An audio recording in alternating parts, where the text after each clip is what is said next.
friend of the law school, and that explains what I'm doing here with all of these legal philosophers.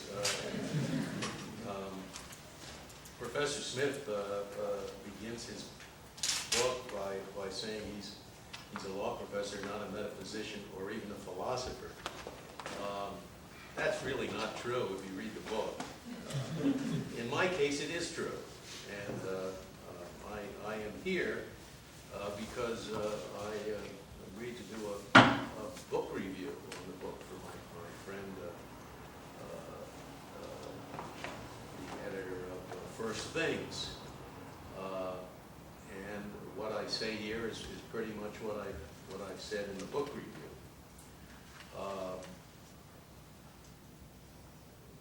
The quandary that is set forth in Law's Quandary is the simple one that we believe like legal realists, but we act as though there were indeed some omnipresent, overarching law. We're legal realists in that we have all accepted Justice Holmes' assertion that there is no brooding omnipresence in the sky, which is the common law. We have rejected that conception. And at the same time, as Professor Smith points out, there is cogent evidence suggesting that we still believe in, quote, the law, something out there. The practices that he points to, which demonstrate this continuing belief in the law, despite the fact that we say we don't believe in it, are, number one, the retroactivity of judicial decisions.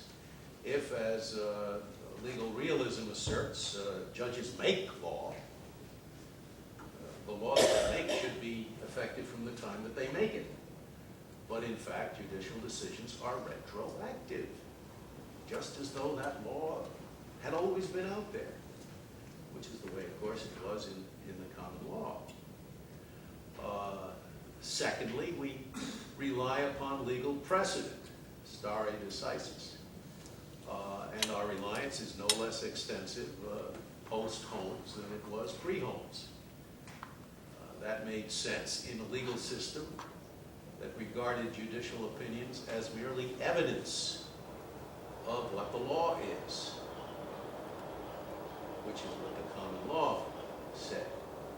But it makes no sense in a legal system that regards the judicial opinion itself as the law, any more than it would make sense to bind today's legislature to the laws adopted by prior legislatures. And finally, Professor Smith refers to the fact that the holding of a judicial opinion, that is, the portion of its text or the aspect of its disposition that binds later courts, is almost infinitely expandable or contractible, ranging from the mere prescription that these particular facts produce this particular result to the broad rationale expressed by the court to justify that prescription. This is an inconvenience, perhaps, but not a contradiction in a system that regards judicial opinions as mere evidence of the law, but in a system in which the judicial opinion is the law. It produces law that is virtually lawless. So that's the quandary.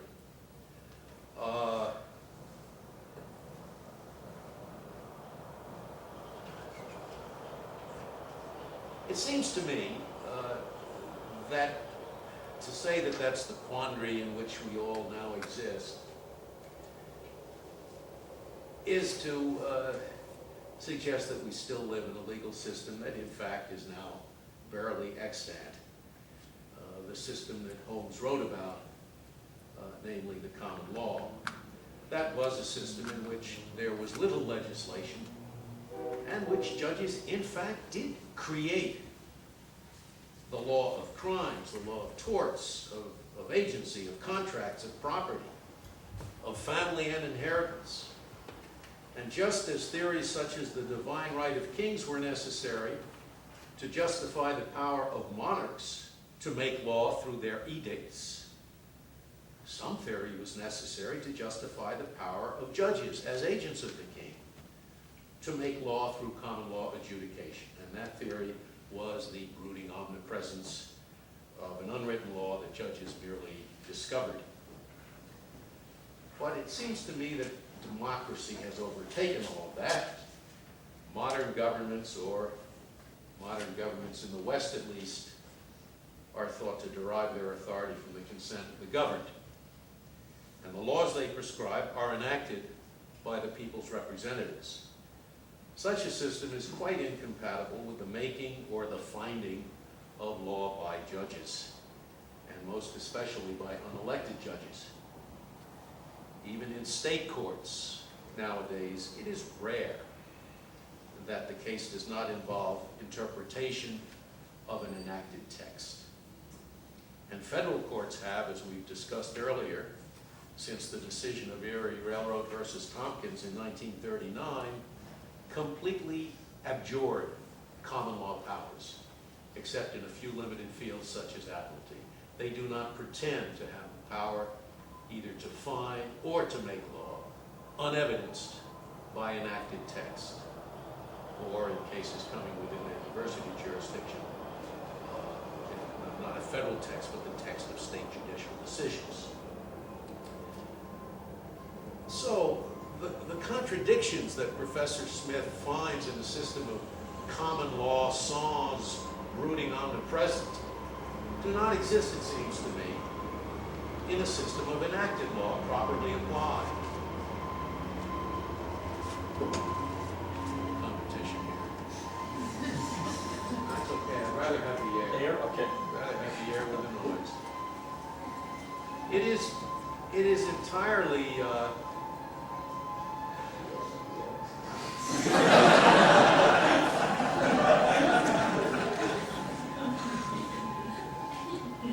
I've had protesters, but they've never been as effective as this. It is entirely logical for interpretation of an enacted text to be retroactive. There's no puzzlement about that. It is applicable to conduct that occurred before the interpretation, but not before the enactment, since the text always meant what the court said. Just as in the pre-Holmesian system, the brooding omnipresent had always contained what the court discovered. As for giving precedential effect to prior decisions, stare decisis, that is merely an administrative and social convenience. Courts do not have the time to reconsider every legal issue anew, and citizens cannot confidently plan their actions if what the Supreme Court has said a statute means today is not, in all probability, what it will say the statute means tomorrow. Some modern systems, of course, have even dispensed with stare decisis, at least in principle. And since it is just an administrative and social convenience, the doctrine of stare decisis is not applied rigidly, as it used to be in common law. Finally, as for the fact that the holding of a case is difficult to determine, that poses no problem in principle for the judge who is just interpreting a text, since the case is not the law, but merely the interpretation of the law. Its indeterminacy may lessen the administrative and social convenience of stare decisis, but it does not contradict any premise upon which the law rests. I have said that the contradictions Professor Smith points to do not exist in a system of enacted law properly applied, because there are means of converting democratically enacted law or democratically ratified constitutional provisions into a sort of common law prescribable by judges.